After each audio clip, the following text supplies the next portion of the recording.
వచ్చే 7 ఏళ్లలో విశాఖలో మరో ముంబైలా తీర్చిదిద్దాలనేది అధికారులకు ఏపీ సీఎం చంద్రబాబు దిశానిర్దేశం చేశారు.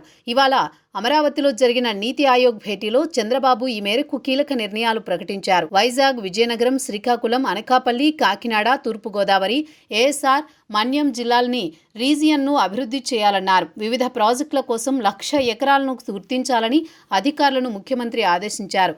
మూలపేట, విశాఖపట్నం, కాకినాడ మధ్య బీచ్ రహదారులు నిర్మిస్తామని చంద్రబాబు తెలిపారు. వీటిని జాతీయ రహదారులతో అనుసంధానం చేస్తామన్నారు.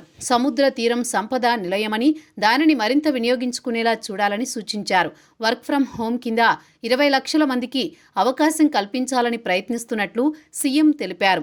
2032 నాటికి $120 బిలియన్ సంపద సృష్టి లక్ష్యంతో విశాఖ ఎకనామిక్ రీజియన్ను రాష్ట్రానికి గ్రోత్ ఇంజన్గా తీర్చిదిద్దాలని అధికారుల్ని చంద్రబాబు ఆదేశించారు. ఆంధ్రప్రదేశ్ రాజధాని అమరావతితో పాటు ఉత్తరాంధ్రను కూడా అదే స్థాయిలో అభివృద్ధి చేసే దిశగా కూటమి ప్రభుత్వం అడుగులు వేస్తోంది.